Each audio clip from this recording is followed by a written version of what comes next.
अस्सलाम वालेकुम स्टूडेंट्स। आज मैं न्यूमेरिकल्स कराने लगा हूँ चैप्टर नंबर 3 के। तो पहले न्यूमेरिकल से स्टार्ट करते हैं। अपनी बुक खोल लें और बुक के साथ पैरेलल में आप अपना एक रजिस्टर रखेंगे जिसके ऊपर आप साथ साथ इसको नोट करते जाएंगे। पहले एक न्यूमेरिकल समझेंगे, वीडियो को पॉज करेंगे, देन उसको नोट करेंगे। समझ आ गई है? चलें, तो सबसे पहले 3.1 है, अपनी बुक खोल लें। बुक के ऊपर पेज नंबर आपका है 83। पेज 83 खोल लें। पेज 83 के ऊपर पहला न्यूमेरिकल है आपका, a force of 20 newton moves a body with an acceleration of 2 metre per second square. जरा तवज्जो से समझिएगा, आपके पास एक बॉडी है, बॉडी का कोई ना कोई मास m होगा। इस बॉडी के ऊपर एक फोर्स लग रही है। बॉडी के ऊपर क्या लग रही है? फोर्स। और कहता है कि ये फोर्स बॉडी के ऊपर लग रही है 20 न्यूटन की, यानी बॉडी को पीछे से धक्का लग रहा है 20 न्यूटन का, और बॉडी आगे को मूव कर रही है एक एक्सेलरेशन के साथ, और वो एक्सेलरेशन है 2 मीटर पर सेकंड स्क्वायर। तो बताएं कि बॉडी का मास कितना था। क्या न्यूमेरिकल है कि एक बॉडी है, बॉडी पे 20 न्यूटन की फोर्स लगती है। 20 न्यूटन की फोर्स लगने से कितना एक्सेलरेशन पैदा होता है? 2 मीटर पर सेकंड स्क्वायर। तो बताएं बॉडी का मास कितना था। गिवन डेटा आपके पास आएगा, force is equal to F is equal to 20 newton. कितनी फोर्स है? 20 न्यूटन। कितना एक्सेलरेशन पैदा हुआ जी? तो आप लिखेंगे जी एक्सेलरेशन यहाँ पर पैदा हुआ है, एक्सेलरेशन को ऐसे शो करते हैं, 2 मीटर पर सेकंड स्क्वायर का। अच्छा, गिवन डेटा हो गया। आगे हमने लिखना है टू फाइंड। क्या फाइंड करना चाह रहे हैं? हम फाइंड करना चाह रहे हैं कि बॉडी का मास कितना है, तो सिंपली लिख दें कि मैं ढूंढना चाह रहा हूं मास एम। चले, अब बड़ी इंपॉर्टेंट बात है, आप लोग यहाँ पर सोल्यूशन ही लिखा करेंगे। फिजिक्स में आप हमेशा न्यूमेरिकल कॉल करते हुए कैलकुलेशन लिखेंगे, सोल्यूशन कभी नहीं लिखना। अच्छा चलें, आपने न्यूटन का सेकंड लॉ पढ़ा था जो कहता था F is equal to M A. याद होगा आप लोगों को, F is equal to M A. मैंने ढूंढना है मैस एम, ये है मैस एम। इस एक्सेलरेशन को देखें, इधर मल्टीप्लाई और इधर आके डिवाइड। एफ से आकर ए डिवाइड हो गया, उस साइड पर बचा एम। सीधा करके लिखें तो बनता है m is equal to force over acceleration. यहां से अगर आप वैल्यूज पुट करें तो आपके पास m is equal to force की वैल्यू ऊपर देखें कितनी है, 20 न्यूटन। एक्सेलरेशन की वैल्यू कितनी है? 2 मीटर पर सेकंड स्क्वायर। ये टू वन सा टू, टू टेन सा 20। आपके पास मैस बनेगा, इधर बचा कितना, 10। और मैस का यूनिट क्या होता है? किलोग्राम। तो आपके पास यहाँ पर मैस क्या बनेगा? Mass is equal to 10 kilogram. ये तो हो गया आपका पहला न्यूमेरिकल 3.1। चले आगे चलते हैं न्यूमेरिकल नंबर 3.2 पे।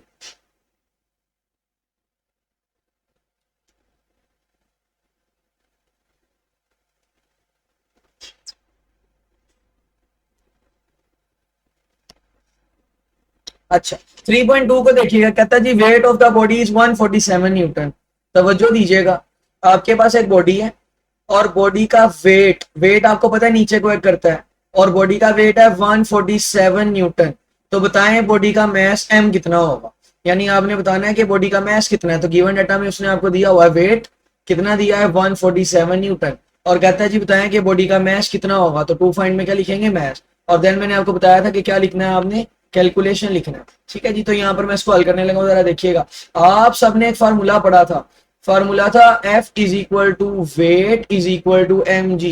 जब आपने मैथ एंड वेट वाला टॉपिक पढ़ा था तो याद होगा आपने फार्मूला पढ़ा था। यहां से मैं सिंपली ये कह सकता हूँ कि weight is equal to M G, और ढूंढना है मैंने मैस। तो जी इधर मल्टीप्लाई और इधर आके डिवाइड। तो weight over g is equal to mass. यहां से मैं सिंपली कह सकता हूँ mass is equal to weight over g. ये बन गया मैस का फार्मूला। क्या मैस का फार्मूला बना? M is equal to weight over g. इस फार्मूले में पुट कर दें mass is equal to, weight की वैल्यू देखें ऊपर कितनी है, 147। अच्छा, फिर जी की वैल्यू आपको याद होनी चाहिए, दूसरे चैप्टर में याद की थी, 10 मीटर पर सेकंड स्क्वायर। तो जी की जगह क्या आएगा? 10। तो अगर आप कैलकुलेटर्स खोलें और 147 को 10 से डिवाइड करें तो आपका मैस बनेगा 14.7 किलोग्राम। तो ये आपका बन गया मैस। ठीक है, तो यहां से आपने कैलकुलेट कर लिया कि आपका कितना मैस आएगा। भाई 147 न्यूटन का वेट है तो कितना मैस बनेगा? 14.7 केजी। चले, ये आपका हो गया 3.2। अब चलते हैं 3.3 की जानिब। सबसे पहले यहां पर लिखेंगे गिवन डाटा।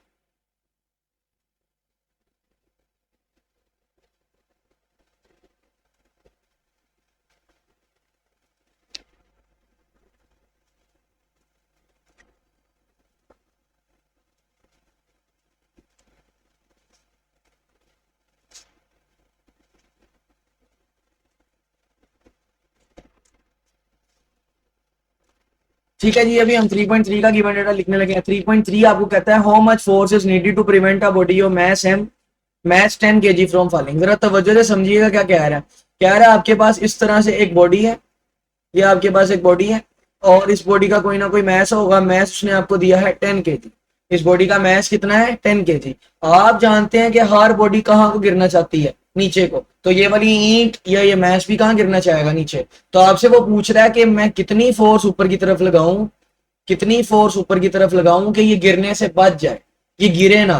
तो मेरे पास उसमें असल में उसने मुझे क्या दिया हुआ है? उसने आपको दिया हुआ बॉडी का मैस, और मैस कितना है? 10 kg।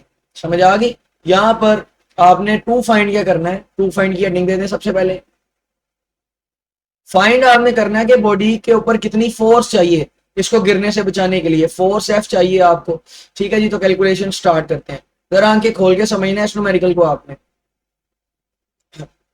अच्छा, आप सबने अभी पीछे फोर्स का फार्मूला पढ़ा, F is equal to weight is equal to M G. तो यही फार्मूला लगाएंगे। यहां से हमारे पास फोर्स का फार्मूला बन जाएगा F is equal to M G. मैंने ढूंढनी है फोर्स। मैस कितना दिया गया मुझे? 10। जी की वैल्यू कितनी होती है आपको याद होगी? 10। 10 से मल्टीप्लाई हो तो आंसर क्या आता है? 100। तो कितने न्यूटन की फोर्स लगेगी? 100 न्यूटन की। तो कोई आपसे पूछे कि 10 किलोग्राम की बॉडी है, वो नीचे गिर रही है, मैंने उसको उठाना है तो कितनी फोर्स लगा के उठाऊंगा? 100 न्यूटन की फोर्स लगा के उठाऊंगा। ओके जी, तो हमारा नेक्स्ट न्यूमेरिकल है न्यूमेरिकल नंबर 3.4। यहाँ पर सबसे पहले हम न्यूमेरिकल नंबर 3.4 का लिखेंगे गिवन डाटा। जरा गौर से समझिएगा क्या है ये न्यूमेरिकल 3.4। कहता है जी find the acceleration produced by a force of 100 newton. आपके पास 100 न्यूटन की फोर्स है। ठीक है जी, ये एक बॉडी है और इस बॉडी का मैस एम होगा, और उसने कहा कि बॉडी का मैस है 50 kg, और 50 kg के मैस पर फोर्स लग रही है 100 न्यूटन की। कितने न्यूटन की फोर्स लग रही है? 100। तो आपको पता है जब बॉडी को पीछे से फोर्स लगेगी तो बॉडी आगे को मूव करेगी और उसके अंदर पैदा होगा एक्सेलरेशन। तो आपने यही बताना है कि एक्सेलरेशन कितना आया। तो गिवन डेटा में उसने सबसे पहले तो आपको दिया हुआ है मैस, और मैस एम होता है, और कितना दिया उसने? 50 kg।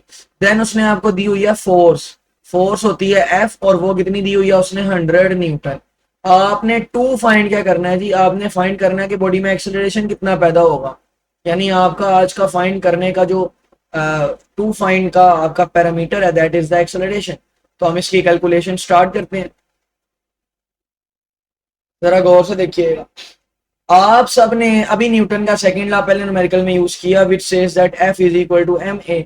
एक्सेलरेशन ढूंढना है, एम इधर मल्टीप्लाई और इधर आके डिवाइड, तो ये बनेगा F over M is equal to A is equal to F over M.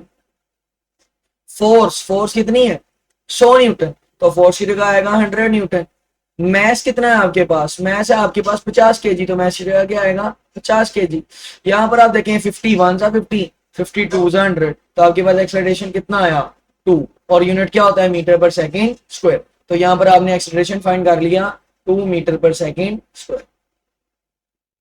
तो ये आपका न्यूमेरिकल हो गया 3.4। आगे चलते हैं न्यूमेरिकल नंबर 3.5 की तरफ।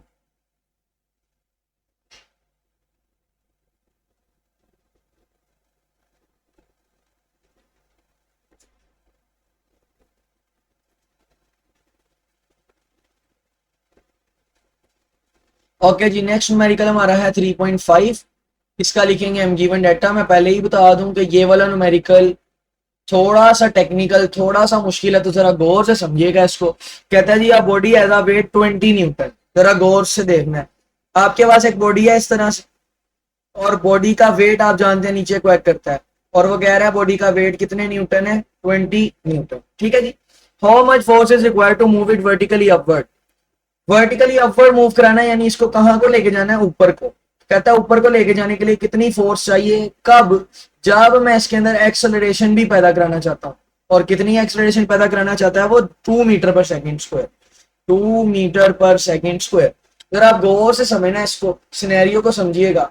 पहली बात तो डब्बा गिरना कहाँ चाह रहा है? नीचे। पहली बात तो मुझे इसको कैंसिल करना पड़ेगा ऊपर उठाने के लिए पहली फोर्स लगाकर, जिसको मैं क्या बोलता हूँ? F1। यानी मेरा पहला काम है इसको उठाना, और दूसरा काम है इसको उठाकर कहाँ लेके जाना? ऊपर। ऊपर लेके जाने के लिए दूसरी फोर्स लगेगी, जिसको क्या बोलूंगा? F2। पहली फोर्स मुझे चाहिए वेट को कैंसिल करने के लिए, ताकि ये नीचे ना गिरे। और दूसरी फोर्स मुझे चाहिए ताकि मैं इसको कहाँ लेके जा सकूं, ऊपर लेके जा सकूं। यानी कुल मिला के अगर मैं यहाँ पर 2 फाइंड लिखूं तो मुझे फोर्स चाहिए। क्या चाहिए? फोर्स। कौन सी फोर्स? जो इसको कहाँ लेकर जाए? ऊपर। लेकिन ऊपर लेके जाने के लिए मुझे एक फोर्स तो इसको उठाने के लिए चाहिए और दूसरी फोर्स कहाँ लेके जाने के लिए चाहिए? ऊपर। एक F1 और एक F2। तो पहले मैं F1 ढूंढूंगा, फिर मैं F2 ढूंढूंगा। तो यहाँ पर अभी हम कैलकुलेशन स्टार्ट करने लगे हैं, जरा गौर से इसको समझना आपने। अगर अभी समझ नहीं आई तो आपको एंड तक समझ आ जाएगी। पहली बात तो उसने आपको वेट दिया हुआ है और वेट आपका है 20 न्यूटन। और दूसरी बात उसने आपको एक्सेलरेशन दी हुई है, that is the 2 metre per second square. आपने दो फोर्सेस ढूंढनी है। पहली F1 किस लिए? उठाने के लिए। और F1 आपके पास होगी weight is equal to mg। यहां से आप देखें आपकी पहली फोर्स F1 किसके बराबर है? वेट के। तो F1 is equal to weight. F1 is equal to weight कितना है आपका? अभी ऊपर हमने पढ़ा 20 न्यूटन।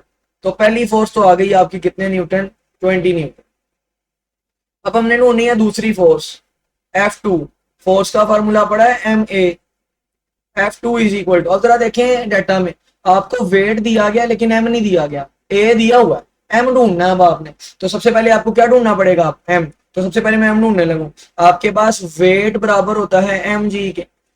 यहाँ पर m ढूंढना है, g इधर मल्टीप्लाई और इधर आके डिवाइड। तो m is equal to weight over g। Weight आपके पास ने दिया आपको 20, जी की वैल्यू आपको याद है 10, 0 0 से मर गया। मैस आया कितना? 2 kg। ये मैस की वैल्यू 2 kg आई।